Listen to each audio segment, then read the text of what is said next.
علیکم گریڈ 3. امید ہے آپ سب خیریت سے ہوں گے. آج کا ہمارا عنوان ہے باپ کی نصیحت. ٹھیک ہے, آپ لوگوں نے اس چیپٹر کی ریڈنگ کرنی ہے پورے کی. میں آپ کو اس کا خلاصہ مختصر بتا دیتی ہوں.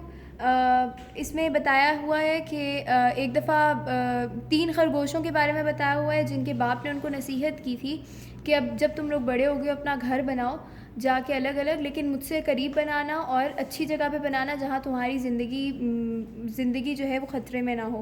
لیکن 2 بچوں نے کیا کیا, انہوں نے نظاروں کے چکر میں جا کے دور دور جا کے انہوں نے گھر بنائے, اور کیا ہوا کہ جب وہ اپنے کھانے کے تلاش میں نکلے تو ان دونوں کو ان کے لومڑی نے کھا لیا. اس کے بعد جو تیسرا خرگوش تھا وہ عقل مند تھا, اس نے کیا کیا, اس نے اپنے ماں باپ کے قریب ہی ایک گھر بنایا اور بہت اچھا گھر بنایا بہت محنت کر کے.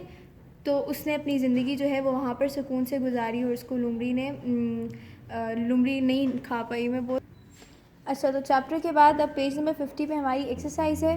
اس کے سوال نمبر 1 ہے, آپ نے سبق میں سے 5 ایسے الفاظ تلاش کر کے لکھیں جو حروف کاف اور چ سے شروع ہوتے ہیں. ٹھیک ہے, میں نے یہاں پر الفاظ لکھ دیے ہیں, لیکن آپ اپنی بک میں سے ڈھونڈ کے انڈر لائن کریں گے جو میں وینسڈے کو چیک کروں گی, اور آپ یہ والے الفاظ اپنی ایکسرسائز میں لکھیں گے. پہلا ہے قبیلے, پھر ہے چشمے, پھر قدرتی, پھر قیمت اور پھر چالاک. ٹھیک ہے.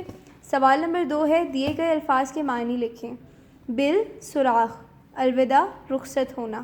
چشمہ زمین سے پانی نکلنے کی جگہ. مڈبھیر ملاقات. عیار چالاک. جست چھلانگ. پل جھپکتے ذرا سی دیر میں. سرنگ نالی. معمول قاعدہ. مناظر نظارے. اب یہ سب آپ نے اپنی بک میں سب یہاں سے کاپی کر کے اپنی بک میں آپ نے ان کی میننگز لکھنے ہیں. ٹھیک ہے, اور آپ نے اپنا چیپٹر جو ہے یہ ریڈ کر کے یہاں پر کاف اور چ سے شروع ہونے والے الفاظ انڈر لائن کرنے ہیں, اور وینسڈے والے دن آپ لوگوں نے اپنی بک لا کر مجھے چیک کروانی ہے.